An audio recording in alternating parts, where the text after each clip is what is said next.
शुरू करते हैं आज की कंप्यूटर क्लास।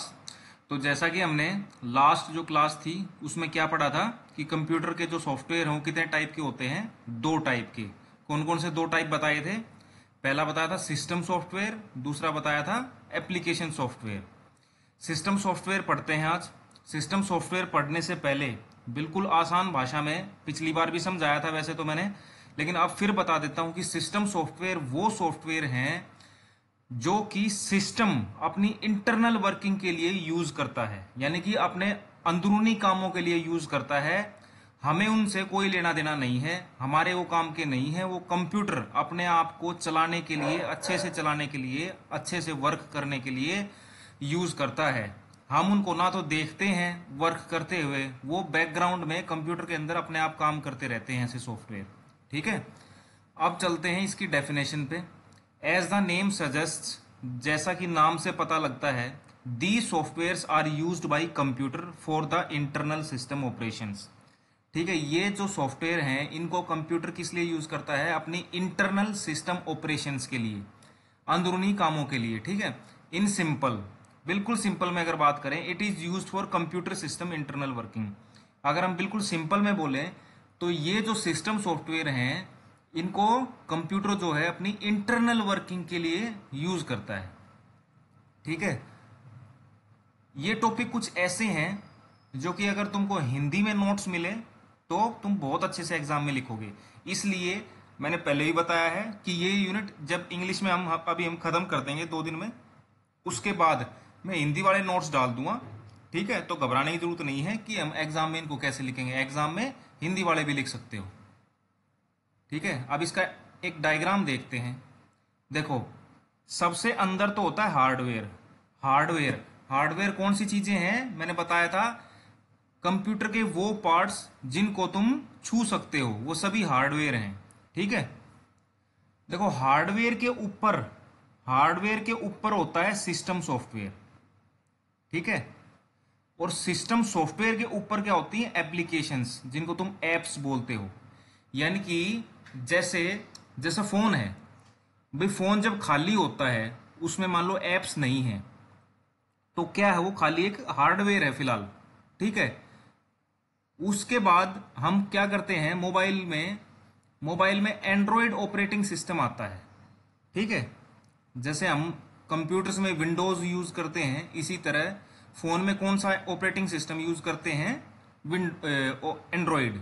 ठीक है, तो जैसे ही तुम अपने फोन को ऑन करते हो, एंड्रॉयड ऑपरेटिंग सिस्टम जो कि एक सिस्टम सॉफ्टवेयर है वो खुल जाता है और तुम जो है अपनी एप्स वगैरह इंस्टॉल कर सकते हो उसके ऊपर। तो इसीलिए बोलते हैं सबसे नीचे हार्डवेयर, उसके ऊपर सिस्टम सॉफ्टवेयर और उसके ऊपर एप्स, एप्लीकेशंस। ठीक है, ये डायग्राम बहुत इंपॉर्टेंट है। It is interface between computer hardware and user applications. तो जो सिस्टम सॉफ्टवेयर हैं वो बीच में है ना, देखो यहाँ पे हार्डवेयर हो गया सबसे नीचे और सबसे ऊपर होगी एप्स, तो बीच में हो गए सिस्टम सॉफ्टवेयर।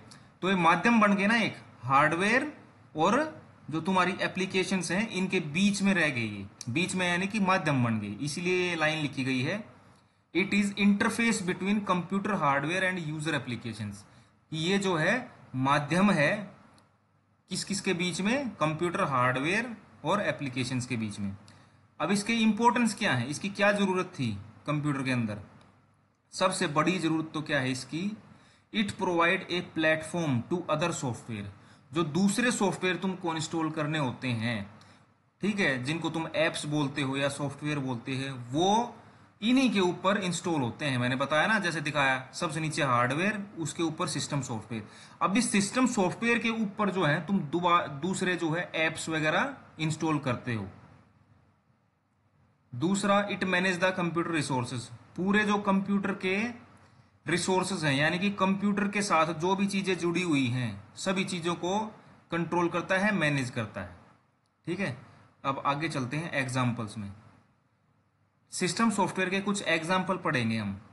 ठीक है, सबसे पहला और सबसे मोस्ट इंपॉर्टेंट एग्जाम्पल क्या है? ऑपरेटिंग सिस्टम, जिसकी शॉर्ट फॉर्म होती है ओएस, ऑपरेटिंग सिस्टम। ठीक है, फिर पढ़ेंगे लिंकर, लोडर, कंपाइलर, इंटरप्रेटर, सबकी छोटी छोटी डेफिनेशन है। फिर पढ़ेंगे यूटिलिटी सॉफ्टवेयर्स जैसे एंटीवायरस, असेंबलर, ठीक है। फिर इसने लिखा now we will discuss all of them, ठीक है। अब एक एक करके इनको पढ़ते हैं। सबसे पहले बेटा operating system. An operating system OS is a system software. देखो उसने शुरू में ही बता दिया कि जो ऑपरेटिंग सिस्टम है वो कैसा सॉफ्टवेयर है, एक सिस्टम सॉफ्टवेयर, ठीक है ना। सॉफ्टवेयर दो टाइप के हैं ना, सिस्टम सॉफ्टवेयर और एप्लीकेशन सॉफ्टवेयर। तो जो ये सारे एग्जांपल आएंगे अभी, ये हम सिस्टम सॉफ्टवेयर के पढ़ेंगे। That manages computers hardware and software resources. तो ऑपरेटिंग सिस्टम क्या है, जो कंप्यूटर के हार्डवेयर को भी और सॉफ्टवेयर को भी क्या करता है, कंट्रोल करता है, मैनेज करता है, ठीक है। It is a system software, ये एक ऐसा सिस्टम सॉफ्टवेयर है that allows a user to run other applications on a computer, जो कि यूजर को किस चीज के लिए अलाउ करता है कि वो अपनी दूसरी एप्स भी कंप्यूटर में चला सके, ठीक है। तो एक चीज दिमाग में बिल्कुल डाल लो, ऑपरेटिंग सिस्टम मैं बताता हूं तुम कैसे समझोगे। जैसे कंप्यूटर बिल्कुल खाली है, ठीक है, बिल्कुल नया कंप्यूटर लिया तुमने, बिल्कुल खाली है, ठीक है, उसमें कोई भी सॉफ्टवेयर नहीं है, तो बिना सॉफ्टवेयर के वो चल नहीं सकता, ठीक है, ऑन भी नहीं होगा, ब्लैक स्क्रीन दिखाएगा। तो जो सबसे पहला सॉफ्टवेयर हम अपने कंप्यूटर में डालते हैं वो होता है उसको चलाने के लिए ऑपरेटिंग सिस्टम, ठीक है।